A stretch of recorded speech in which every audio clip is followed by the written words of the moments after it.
crude laboratory in the basement of his home.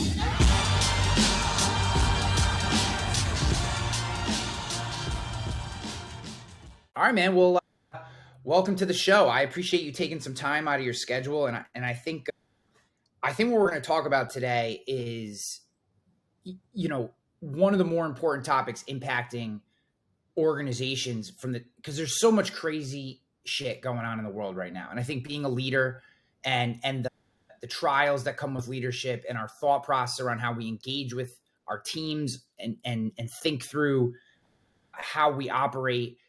Not that leadership has ever been easy, but I think when times are good and everything's moving and all arrows are pointed up and to the right, you can get away with a lot of stuff. Yeah. When times are more turbulent and tumultuous, it feels like we really have to focus on how we engage our people, how we bring people into the process, and what you've done, your experience, and the book that you've written and that we're going to talk about today. To me, it feels like perfect timing. So I'm excited to have you here. Hey, Ryan, thanks for having me. Anytime I get a chance to wax poetic on leadership, all things leadership, man, I'm there. So I appreciate the opportunity to join you, and hopefully a little bit of value comes out of this conversation for your audience. Yeah. And I appreciate it, man. I'm looking forward to it. So maybe give people the 10-cent tour. I want them to go to your site, and we'll have, links to the show notes and everything. It's Kyle McDowell, Inc., INC, Kyle McDowell, Inc.com. We'll have links to all the show notes and stuff. So, but just I want them to go there, check you out, dig in, but just the 10-cent tour. And then I want to really get into kind of the meat and potatoes of the topic. Yeah, you bet. So I spent nearly 30 years in big corporate America running huge organizations. For some context, my last two roles, I had teams that totaled more than 30,000 employees collectively. I had P&Ls in the billions, operating budgets in the billions. So big organizations I was fortunate enough to lead. I was a very career-oriented, career-minded, kind of results at all costs kind of leader. But I found myself with each passing year of that journey, which by most accounts was, fairly successful. I'm very proud of the results and the things I've been able to do as a result of my chapter one of my career, which I'm now calling chapter one. I'm on chapter two now. I found myself becoming more apathetic, losing my fulfillment, losing passion. The Sunday scaries were something I experienced almost every day.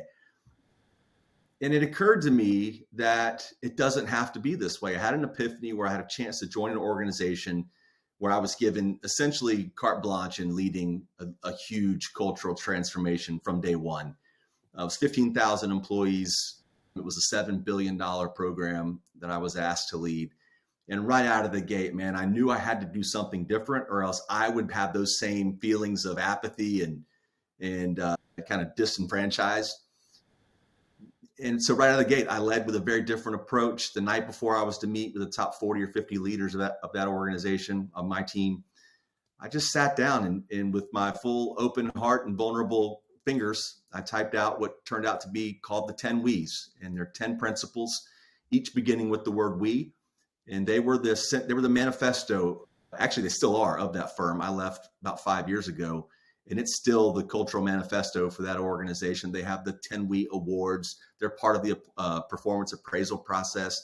They are ingrained deeply into the DNA of that organization. And, fast forward to today, I had an opportunity to leave corporate America with a pretty good runway to kind of sit and think about what I wanted to do next. And I weighed the options, and the options were going back into the big corporate world and leading a big organization, or really investing everything I have in terms of my energy and my passion into these principles. And that's what I do now. I wrote the book, which became a USA Today and Wall Street Journal bestseller. And now I travel the globe speaking on the value that comes from principle-based leadership and the impact one can have.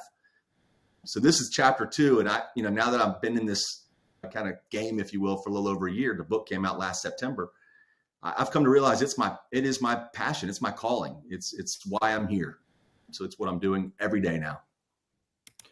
Why the word we? Like, where did that come from? What, that to me, how you framed it, like a lot of people could have started, you should do this, or maybe they take the first person, I'm going to do this. Like, where was this? Where did the framing come from? Was it something you had been thinking about? Did it just pop into your head? Like, how did you come up with that word? Yeah, man, I wish there were a better or a sexier backstory. but it came that evening. I was in Lawrence, Kansas in my hotel room that night before, and with my laptop in my lap, still wearing that day's suit, I just started to type. I had no pre-planning of what was going to come out. I knew I needed a PowerPoint to walk this team through the next morning. But it occurred to me as I was typing, like, they had heard it all before. The average tenure of my direct reports was north of 10 years. They had the guy that had the role before me was terminated. The woman before him, I believe, was fired as well. So I knew that they had heard all of the me, rah, rah, my door is open, cliche type stuff that we've all heard throughout our careers.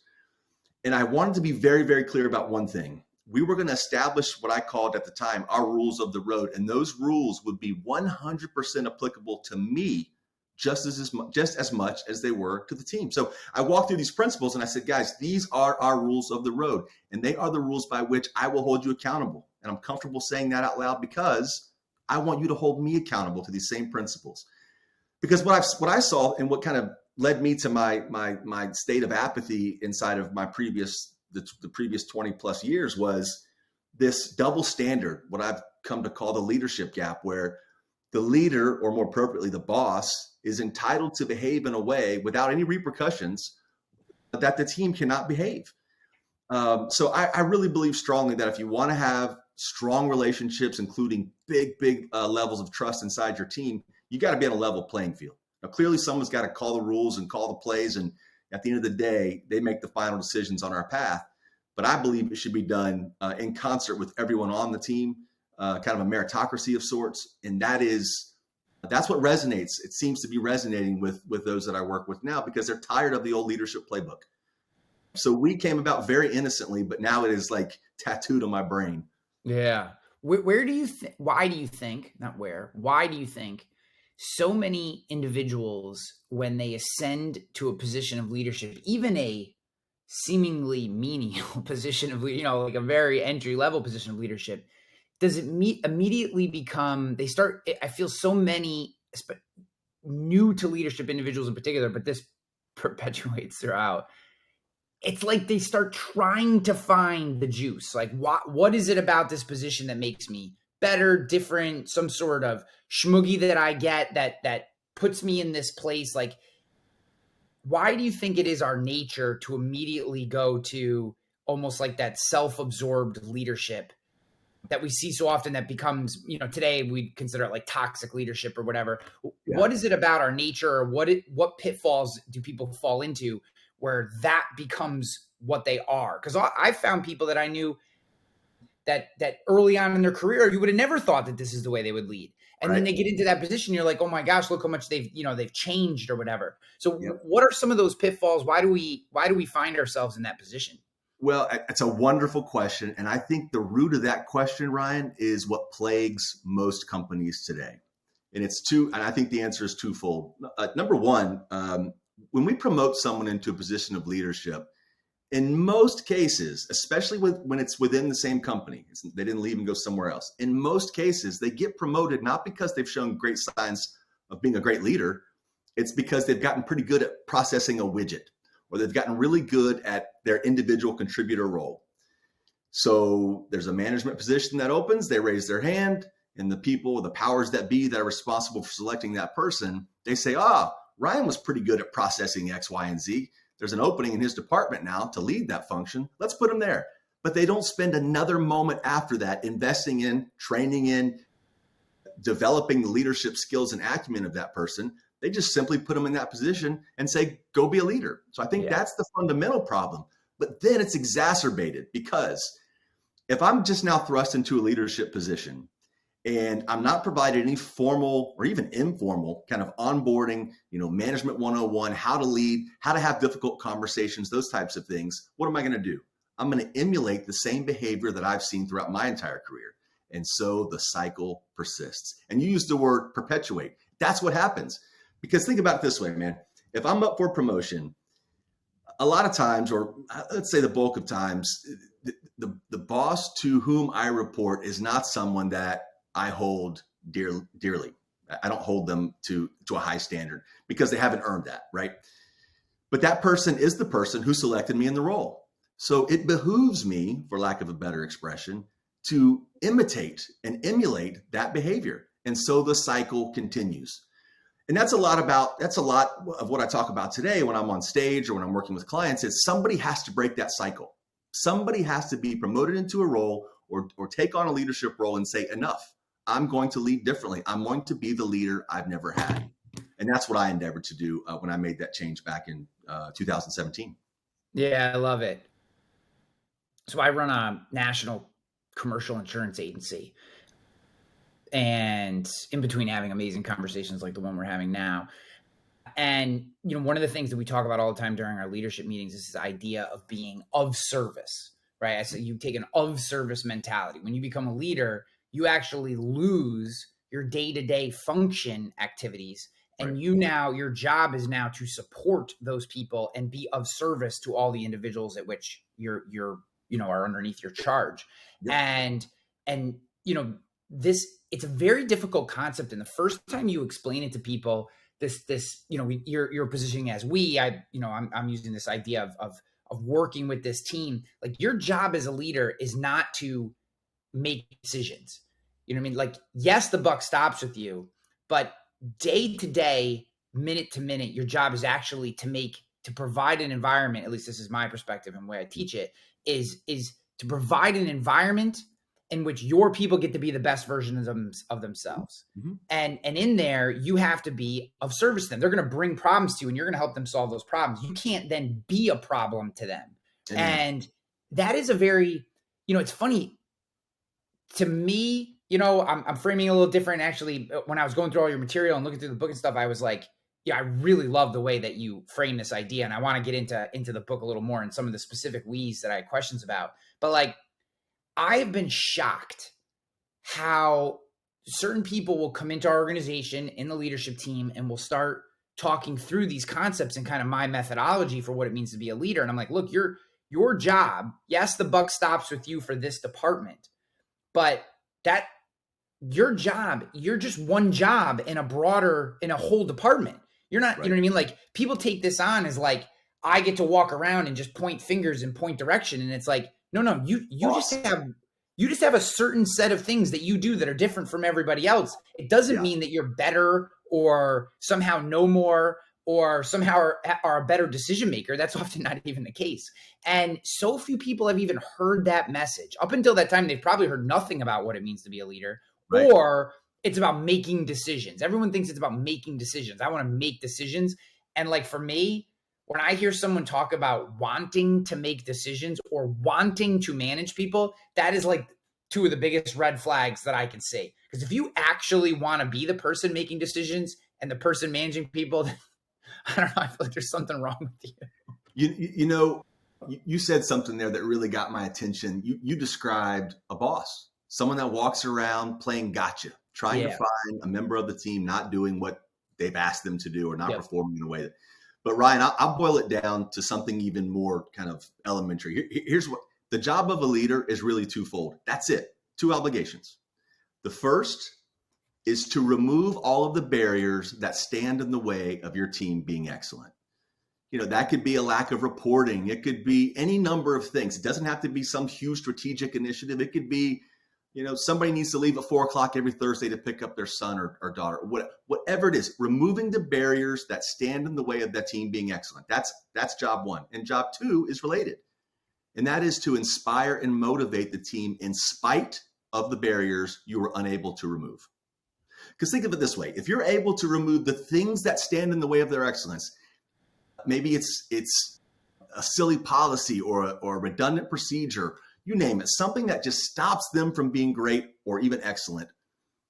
If you get that out of the way, you're now left with the fundamental difficulties that come with running a business or being a part of a team, external headwinds, competitive threats, whatever industry dynamic is going on in your space. Those are the things that you'd rather have your team focused on than some silly reporting issue or some report that they're supposed to generate for you because it's something that makes you feel important. Get those things out of the way and then focus on the things that are a little bit tougher to deal with. And you can approach them together, by the way, not just the leader at that point.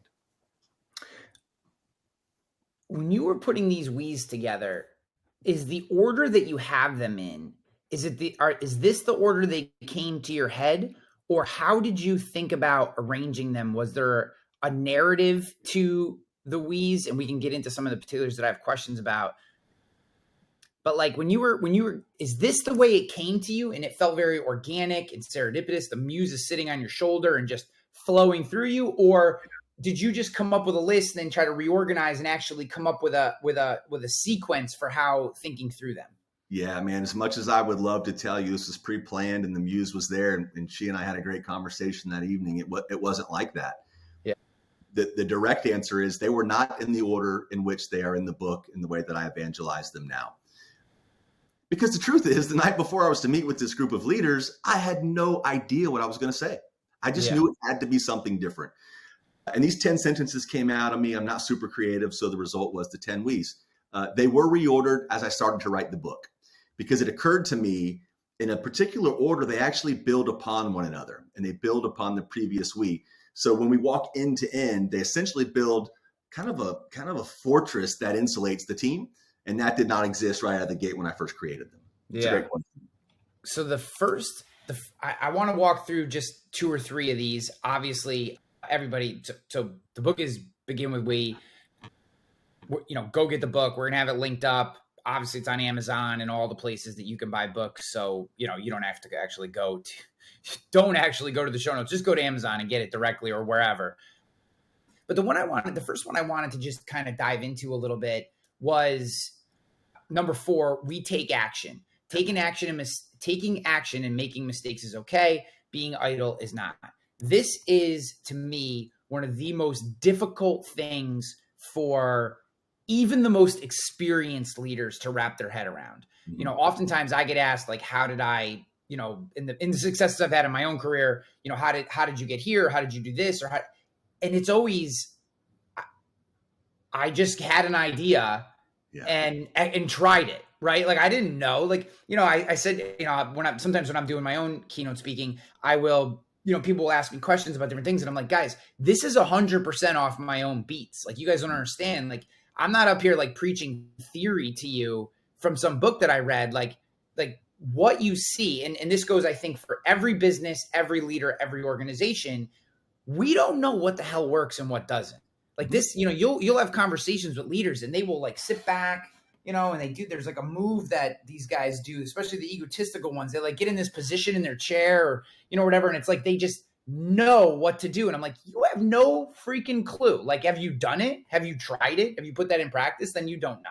Yeah. And it's so hard for them. They'll nitpick, they'll procrastinate, they'll try to be perfect before they launch. So how when you're working through this, maybe with someone that you're coaching or someone in the audience, or you're in a small group and they're asking you questions and they get to this one about failure, about trying things that you're not sure if they're going to work, how do you culturally make that change if up until that point you've been more of the whoever makes a mistake gets yelled at or called out or ostracized, right? How do you start to transition away from that very toxic, negative failure culture to one that embraces taking action, making mistakes, and learning lessons? Yeah, I think there's a lot to unpack there. And there are 2 elements that I think we really need to drill down into. So what I found to be most pervasive in big companies is this faction of people that keep their head down. They don't say a lot. They don't offer much in the way of innovation or ingenuity. They just are the lather, rinse, repeat of the organization. They try to stay off the radar. So it's easy for a lot of us to be frustrated about that. We don't like that we see somebody kind of phoning it in, and we're critical of them, and that's when the boss plays gotcha. But I think the deeper question, the next layer to unpack is why? Why do people behave that way when they're at work? Because if you're at home and you recognize something is not optimal, you've got a leaky faucet, you fix it, or you hire a plumber, you take action. But in the corporate world, in a lot of team environments, even outside the corporate world and other team environments, there's safety in silence. Because we've been taught throughout most of our careers that when I raise my hand to point out an opportunity to be better or do something differently, one of 2 things, if not both, happens. 1, I get more work. I'm asked to take on the thing that I've identified, and nobody just wants to take on new work without some type of reward system in place. But then second, if I stumble or I don't deliver perfection on the thing that I pointed out, it's going to be thrown back into my face. I'm going to be beaten over the head with that mistake. So all of this to say, we've got to create spaces inside the corporate world, inside of the world in general, where it's okay to err. It's okay to make mistakes. Why would I ever raise my hand to point out something that needs to be addressed if I'm going to fear the retribution that would come if I don't do well? So it's incumbent to leaders around the world in any environment to instill a culture and establish an energy that folks know that I am empowered to drive change. Now, this is not a recipe for being a cowboy and taking over in functional areas that you don't have any responsibility for. It's about surfacing the things in your area that are less than optimal. Here's a perfect example of that, man. When I ran big call centers around the world, I made it a habit of visiting every one of the facilities as often as possible, at least one a month. Invariably, I would sit with a customer service rep or any frontline person, and they would walk me through the screens that they toggle through to help someone on the other end of the phone. And almost every time I would ask, why did you do that? Or why did you not do this? Or why did you go there? And they lean over very quietly and almost whisper and say, Mr. McDowell, they train us to do X, Y, and Z, but I have found if I do A, B, and C, the customer's much happier. It goes much quicker. And the result is obviously much better right out of the gate. I'm genericizing that scenario, but what the point of that story is that is ripe for someone to say, hey, we got a chance to be better here. We can do something different, but not in an environment where I'm going to just be tasked with more work and I'm going to be judged if it fails. And by the way, failure inside the workplace is really not failure unless there's malice or something really nefarious going on. It is an option that we should no longer pursue. We've got better things or a better path or approach to take, but we wouldn't know that if we didn't try. Yeah. So I love that you care. I love that you asked about number 4, because that's a big one for me as well. But also a lot of people don't take the time to read the second sentence of that, or the second and third sentence. And that is, taking action and making a mistake is okay. But being idle is not. It's not. We talk internally, we talk about wins and lessons. It's wins and lessons. That's it. That's all it is, and people will get upset. Something didn't work, or they messed something up, or they didn't hit a deadline. I'm like, guys, wins and lessons, right? Like the goal. I say, actually, this is a big thing I talk to my kids about. I'm like, look, for some reason, your father has been destined to make every single mistake that's going to happen in life and all aspects of it. However, I try very hard not to make those mistakes twice. That's right. And I said, that should be your goal. Like, how do you know you can't jump out of a tree from 12 feet? Well, you find out. Maybe you can do it. Maybe you can't do it. How do you find out you can, if you can throw the ball harder in baseball? You try it, right? Maybe you can't throw strikes when you throw as hard as you possibly can, but maybe you can, wins and lessons. And it goes for everything. But I think people get so caught up in, and I just did.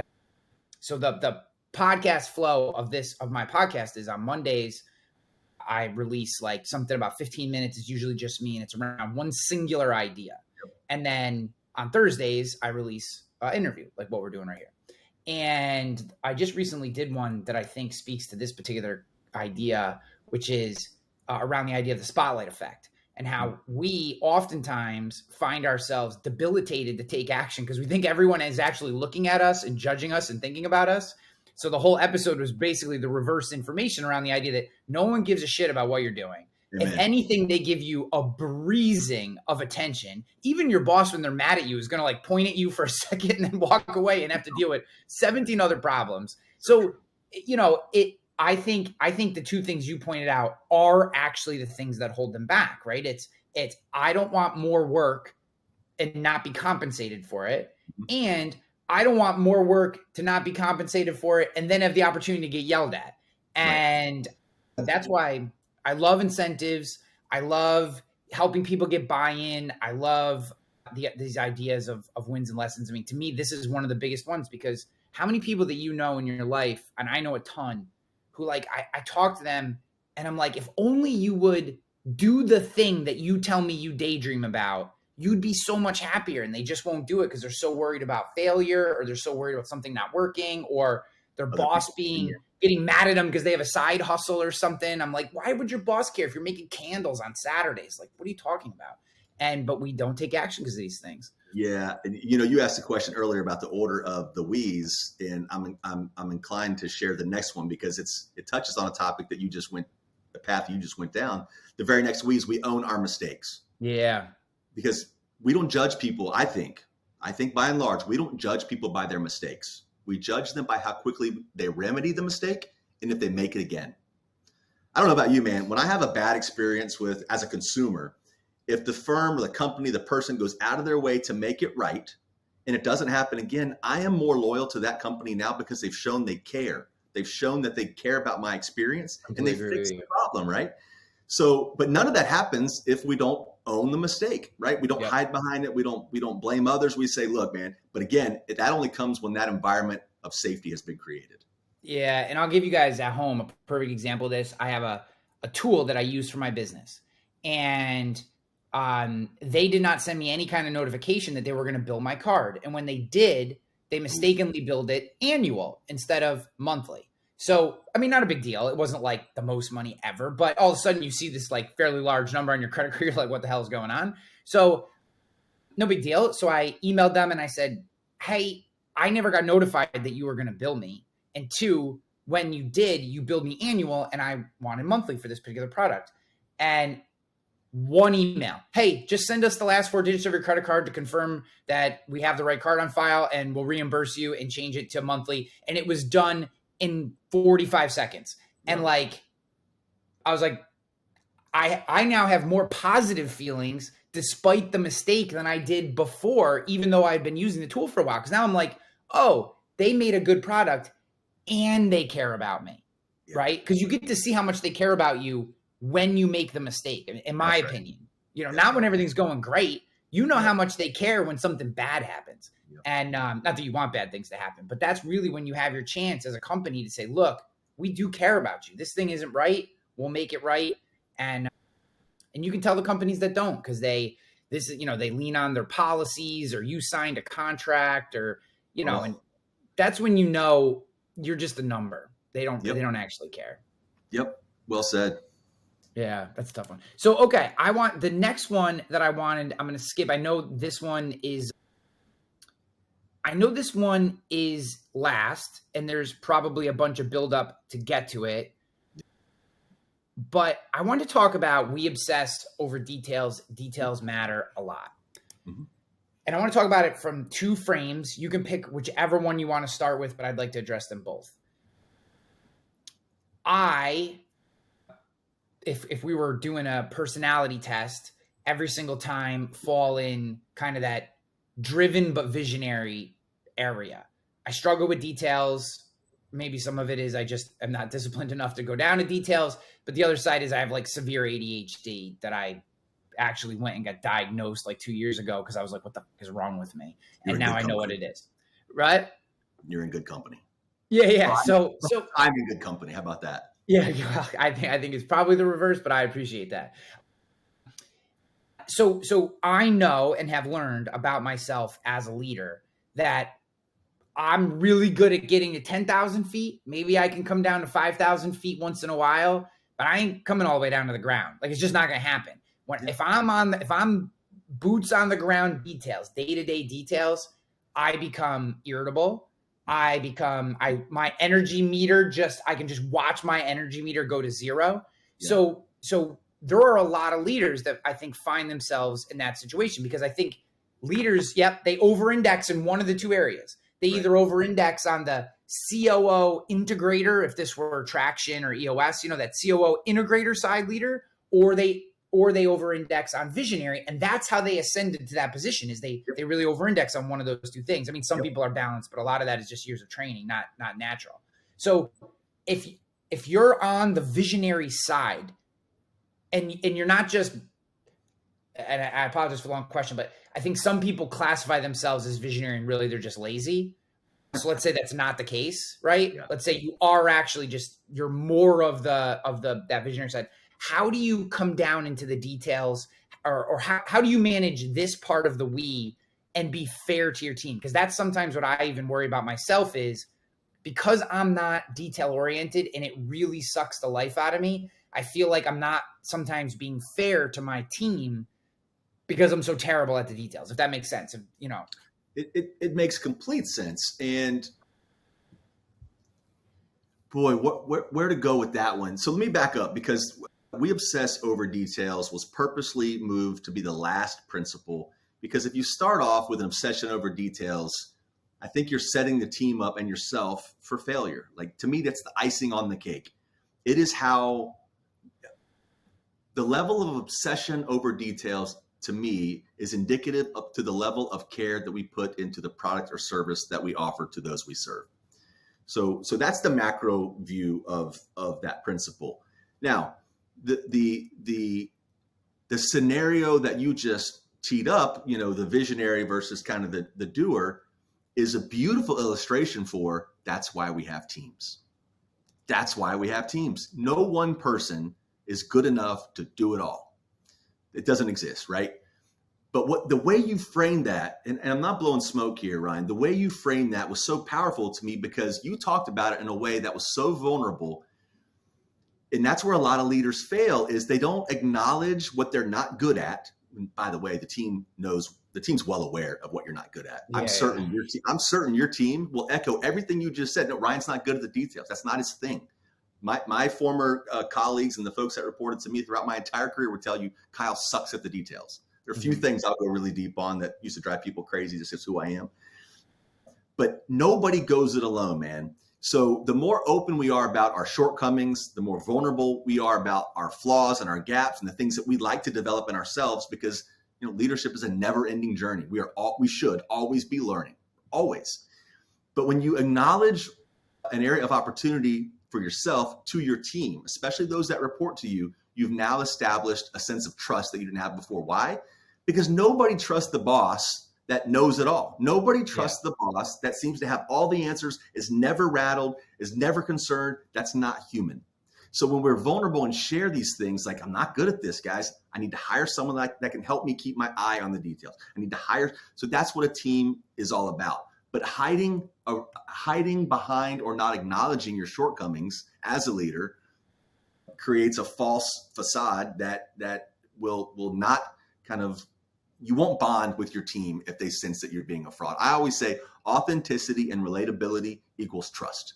If my team sees that I'm authentic with them and I can relate, look, I'm nervous about this thing we've got going on. We've got some competitive threats that we weren't aware of, right? We've got whatever the scenario is, whatever headwinds we're facing. For the leader to not acknowledge that those are real just creates this barrier. Like, what the hell is this guy paying attention to? Like, he should be terrified, right? So, just to kind of round that out and back to the original question, what I encourage people to do is focus on the details to the point where it's not dragging you down or slowing you down, but you've got to obsess over them, not just because your customers and your clients deserve that. As the leader, your team is following. So when they see your level of obsession with details, or if you're haphazard with the details, you've now given them permission to also be haphazard with the details. So it's about leading by example. Yeah, I love that. I think, one of the things that, and this is something that I've realized post 10 years of executive leadership positions, right? So this isn't something I knew coming in, but I have been blessed with almost no ego in the sense of like, I have to be right. Right. So like another thing we say, I have all these little ditties that I say because I'm neurotic about them. Probably like you, right? Like you, when you're in these positions, right? So I say, it's not about getting it right. It's not about being right. It's about getting it right. Guys, I don't care who has the answer. If, our head of accounting sees something in our sales process that seems broken and she can make an appropriate, without being accusatory or whatever, an appropriate suggestion, you as the head of sales need to, and I actually had to let somebody go for this very reason, right? Instead of listening to her, he came back at her like, you don't know what you're talking about. Not understanding that she has 10 years of sales experience before she became an accounting finance person, right? So like now I'm seeing this interaction. I have to address it with him. He obviously then dug his own grave by doing a whole bunch of things and saying a whole bunch of things that were inappropriate to this culture, right? To this idea that this woman just gave you an idea that could help you. Even if it helped you get 1% better, why would you care that it came from her and came from accounting and didn't come from some other spot? Like that, to me, the ego involved there is such a debilitating force in people. And when I smell that on somebody, it's like toxic to me. Even when you're at a conference, you might be walking around, and you're, just talking to people, shaking hands, learning people, asking questions. I mean, doing all the things that you do. You get that sense of like that hardcore ego, and it just like permeates off of people. And where that may have been cool 40 years ago, today, to me, I see it as absolute weakness in the worst sense. And it's like, you just want to stay as far away from it as you can. Ego is the enemy. Yep. It's the enemy, because the boss who has to be right can't be told that there's another option. It's my way or the highway. Insert any cliche you like here. That is the enemy of progress. But the story you just told is so profound. One of the other we's, my favorite actually, is we number 8. We challenge each other. Mm-hmm. Because, and I'm sure you've seen it in your business, right? And kudos and right on to the woman you just mentioned who she took action. She identified an opportunity to do things better. She took number 4 and she ran with it to number 8. We challenge each other. If you want to be mediocre, you want to be average, don't have challenges in your business. If you always want to innovate, try to be ahead of the curve, beat your competition, and you got to have an environment rich in challenges. But you said something that, without even realizing, it struck a chord with me, and it's something I preach on this principle. The challenge must be grounded in either data or experience. And she brought experience to that challenge. It's not her opinion. She didn't just walk in and say, hey, here, because you said it yourself. She had 10 years of sales experience. She brought real fundamental challenge, and he failed at number 9, which is we embrace challenge. You can't have one without the other, because then you've got anarchy. Challenge to me is kind of like the mother of invention inside of a team, inside of a team in business, especially. Yeah. To continue on the Ryan Holiday theme of ego is the enemy, we live by kind of the obstacle is the way mentality here. And, I love the little ditties, but, I always say easy's for the ordinary. Easy's for the ordinary. If you want easy's for the ordinary. Like that is the ordinary person that you see walking down the street who is unhappy, who is overweight, who isn't in the position that they thought that they would be in when they were a kid, when they were daydreaming, when they were a kid. That person chooses easy. That's why they're in the position that they're in. So if you don't want that life, got to choose hard. Hard literally becomes, I had a guest a couple weeks ago that said, this is going to drive me nuts. Said, obstacles are an invitation. He said, look at obstacles as an invitation. And I was like, I love that idea, because you can accept an invitation and you can decline an invitation, right? So I love the kind of like second level thinking that comes with that idea of you're presented with an obstacle and, you now have the choice. Am I the kind of person who takes on obstacles, who takes on challenges, who chooses hard and becomes extraordinary? Or am I the person who declines that invitation and chooses ordinary? And these kind of thought experiments, I think, well, the people that listen to this show certainly understand them and enjoy them, or they wouldn't continue to listen, because I love this shit. But to me, these like little ditties and these little wedges that you can stick in your mind are so vitally important to our day-to-day success. But brother, the thing that I think is so beautiful about the invitation is it's perpetual. You can always choose. The guy you mentioned walking down the street, overweight, unhealthy, not in the place he viewed himself being at this stage of his life, it ain't over. Yep. Make the choice, man. And that's how I approach a lot of my talks on stage is because I'm not naive, right? I get it. There are people, maybe even in your audience, that do not subscribe to the paradigm that we're discussing now. They don't certainly not inside the workplace. They kind of feel like work is to go to, clock in, clock out, leave it there. And that's okay. There's nothing wrong with that. But if you want to find fulfillment, have a greater impact than you maybe have ever had, be anything other than ordinary, it starts with making a choice. Everything you just said, the word choose and choice resonated so loudly with me over and over because that choice is always there. It's always there. And I think the key, and I want to be cognizant of your time and of the audiences, and I also want to leave them wanting more because I think it's a very important book for people to get, particularly leaders. And the vast majority, about 60% of our audience, is insurance professionals from all different walks of the industry. And in particular, I think the insurance folks who are listening to this is the kind of cultural change that will separate you from a recruiting standpoint, because so many of our peers in this industry, in the insurance industry in particular, and guys, and this goes for everybody listening, but I just, knowing the insurance industry as well as I do, there is such a hierarchical, almost like fiefdom type scenario in the insurance industry, and the way these organizations are set up and led, that if you can embrace some of these principles and this idea of we, and come down, I don't want to say come down to the level, but create a level conversational atmosphere in your organization. It doesn't mean you're not still the one that the buck stops with, or you're not still the one with equity in the organization. That is a big misnomer, but this is a way to recruit people, these ideas. If you're being challenged on how to recruit people, operating with these type of cultural norms, this attracts the kind of person, these high performance individuals. They don't work well for long in these top down dictatorial organizations. They don't last very long in those high performance people. They're looking for this. So I think it's wonderful. I think the work that you're doing is tremendous, and I'm so happy that we had a chance to connect here on the podcast. Yeah, thank you for having me, brother. It's been a great experience. I will leave you with this if we're looking to wrap here, and I'm going to harken back to a comment that both of us were just kind of waxing poetic on, and that is the choice. Right? I spent more than 20 years of my career, fairly successful career.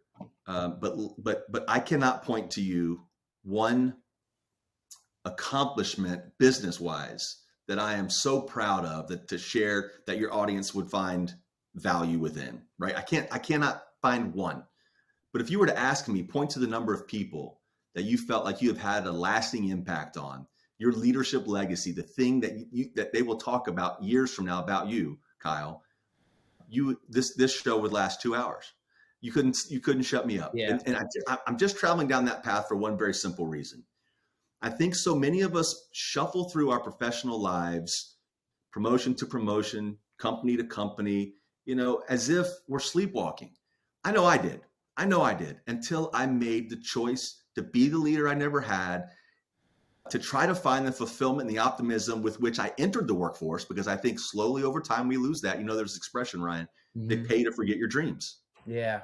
And I think that is so pervasive inside the corporate world. We come in with so much energy and optimism, maybe a degree of naivete as well, and they pay us to forget our dreams, and out the window goes our level of fulfillment, satisfaction, and most of all, the impact that we can have. I simply want to introduce folks to a different way of approaching their professional lives, and I'll certainly, finally, we'll close with this. If you're kind enough to go out and check out the book or look into the principles, I would encourage you to read them and digest them, not just from a corporate or a businessy perspective.